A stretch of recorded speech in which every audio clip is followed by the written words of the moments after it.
శుక్లాంబరధరం విష్ణుం శశివర్ణం చతుర్భుజం ప్రసన్నవదనం ధ్యాయేత్ సర్వవిఘ్నోపశాంతయే. ద్వాదశ సంగ్రామములు. అగ్నిదేవుడు పలికెను. కశ్యప మహర్షి వసుదేవుడుగాను, స్త్రీలలో శ్రేష్ఠురాలగు అదితి దేవకిగాను అవతరించిరి. వారికి శ్రీకృష్ణుడు కుమారుడుగా అవతరించెను. మహాతపస్సాలియగు శ్రీకృష్ణుడు ధర్మమును రక్షించుటకు, అధర్మాన్ని అంతం చేయుటకు, దేవతాదులను పాలించుటకు, దైత్యాదులను మర్దించుటకు అవతరించెను. రుక్మిణి, సత్యభామ, నాగ్నజిత్ కుమార్తెయగు సత్య వీరు కృష్ణునకు ప్రియమైన భార్యలు. సత్యభామ ఆయనకు ఆరాధ్యదేవి. గాంధారి, లక్ష్మణ, మిత్రవింద, కాళింది, జాంబవతి, సుశీల, మాద్రి, కౌసల్య, విజయ, జయ మొదలగు 16,000 మంది స్త్రీలు శ్రీకృష్ణుని భార్యలు. రుక్మిణి యందు ప్రద్యుమ్నుడు మొదలగువారు, జాంబవతి యందు సాంబుడు మొదలగువారు జన్మించిరి. శ్రీకృష్ణునికి మొత్తం 1,80,000 మంది పుత్రులుండిరి. సకల యాదవులు శ్రీకృష్ణునిచే రక్షింపబడిరి.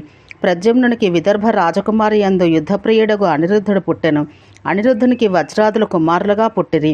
యాదవులందరూ మహాబలవంతులు. మొత్తం వారి సంఖ్య 3 కోట్లు. ఆ సమయాన 60 లక్షల దానవులు మనుషులుగా పుట్టి లోకులను హింసించుచుండరి. వారిని నశింపచేయుటకే శ్రీకృష్ణుడు అవతరించెను. కర్మ మర్యాద పాటించు వారి రక్షణకై కూడా అవతరించెను. దేవాసురుల మధ్య దాయభాగం కొరకు 12 యుద్ధములు జరిగెను. నారసింహం, వామనం, వారాహ సంగ్రమం, అమృతమంథనం, తారకామయ సంగ్రామం, ఆజీవకము, జిత్ హాలాహలము, ఘోర కోలాహలము అను పేర్లతో ప్రసిద్ధమైనవి. పూర్వం నరసింహుడు హిరణ్యకశిపు వృక్షాన్ని చీల్చి ప్రహ్లాదుని రాజుగా చేసెను.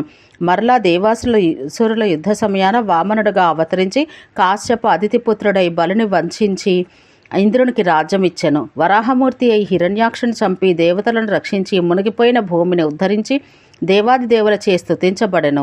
దేవాసురులు కలిసి మందరాచలంను కవ్వముగాను, వాసుకుని త్రాడుగాను చేసి సముద్రం మధించి అమృతం తీసిరి. అప్పుడు శ్రీ మహావిష్ణువు అమృతాన్ని దేవతలకు ఇచ్చివేశను. తారకమయ సంగ్రామమందు బ్రహ్మదేవుడు, ఇంద్ర, బృహస్పతులు దేవతా దానవులను యుద్ధం నుండి నివారించి దేవతలను రక్షించి సోమవంశం స్థాపించెను. ఆజీవక యుద్ధమున విశ్వామిత్ర, వశిష్ఠ ఇత్యాది ఋషులు రాగద్వేషాది దానవులను నివారించి దేవతలను పాలించిరి. శివుడు పృథ్వీరథముగా రథమునకు వేదరూపములకు అశ్వములను కట్టి దాన్ని అధిష్ఠించెను. అప్పుడు శ్రీ మహావిష్ణువు బ్రహ్మను సారథిగా తీసుకొన్న ఈశ్వరునికి శరణమొసగి తాను బాణమై త్రిపుర దాహము చేసెను. అంధకాసురుడు గౌరిని అపహరించుటకై రుద్రునికి కష్టం కలిగించగా రేవత్యనురక్తుడగు శ్రీహరి ఆ అసురుని సంహరించెను. దేవాసుర యుద్ధం నందు విష్ణువు వృత్ర సంహారానికై నీటి నురుగుగా ఏర్పడి ఇంద్రుని వజ్రంగా లగ్నమయ్యను. ఈ విధంగా ఇంద్రుని దేవధర్మాన్ని పాటించి దేవతలను కష్టాల నుండి విడిపించెను.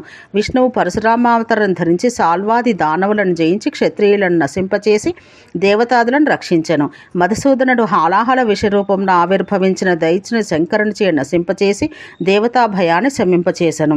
దేవాసుర సంగ్రామాన కోలాహలుడను దైత్యుని జయించి మహావిష్ణువు ధర్మాన్ని పాలించి సకల దేవతలను రక్షించెను. రాజులు, కుమారులు, మునులు, దేవతలు ఎల్లరూ మహావిష్ణు స్వరూపులే.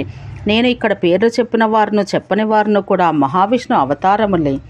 ఓం శాంతి శాంతి శాంతి.